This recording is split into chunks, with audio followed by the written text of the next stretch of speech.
মুক্তি পেয়েই যা বললেন সমন্বয়ক সার্জিস।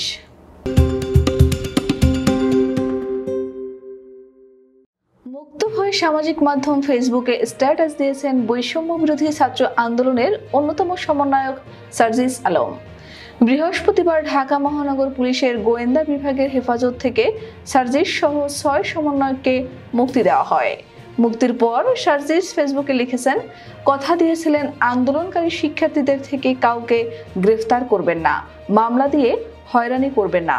আপনারা কথা রাখেননি। আপনারা আমার বিশ্ববিদ্যালয়ের শিক্ষকদের উপর আঘাত করেছেন। সারা দেশে আমার স্কুল কলেজের ভাই বোনদের উপর লাঠিচার্জ করেছেন। যাকে ইচ্ছা তাকে জেলে পাঠিয়েছেন। আন্দোলনকারীকে খুঁজে না পেলে বাসা থেকে ভাইকে তুলে নিয়েছেন। বাবাকে হুমকি দিয়েছেন। মাসরুর তার উদাহরণ। সার্জিস আরও লিখেছেন, যারা একটিবারের জন্য এই আন্দোলনে এসেছেন তারা শান্তিতে ঘুমাতে পারেন না, গ্রেফতারের ভয়ে থাকে। এমন অনেকে আছে যাদের পরিবার এখনো তাদের খোঁজ পায়নি। এমন তো হওয়া উচিত ছিল না। কোথায় মহাখালীর সেতু ভবন আর কোথায় জাহাঙ্গীরনগর বিশ্ববিদ্যালয়? অথচ আপনারা জাহাঙ্গীরনগর বিশ্ববিদ্যালয়ের সমন্বয়ক আরিফ সোহেলকে মহাখালীর সেতু ভবনে হামলার জন্য গ্রেফতার করে রিমান্ডে নিলেন।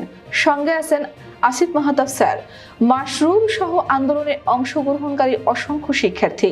সার্জিসের স্ট্যাটাসে লেখা হয়েছে, রিকশা থেকে নামিয়ে প্রিজন ভ্যানে তুলেছেন, বাসা থেকে তুলে মামলা দিয়ে কারাগারে পাঠিয়েছেন, আমার বোনদের রাস্তায় ফেলে পিটিয়েছেন। কি ভাবছেন এভাবেই সবকিছু শেষ হয়ে যাবে? 6 দিনের ডিবি হেফাজত দিয়ে 6 জনকে আটকে রাখা যায়, কিন্তু এই বাংলাদেশের পুরো তরুণ প্রজন্মকে কিভাবে আটকে রাখবেন? দুর্নীতি, লুটপাট, অর্থ পাচার, ক্ষমতার অপব্যবহার করে যে ক্ষোভ সৃষ্টি করেছেন, প্রতিনিয়ত সেগুলো কিভাবে নিবৃত্ত করবেন?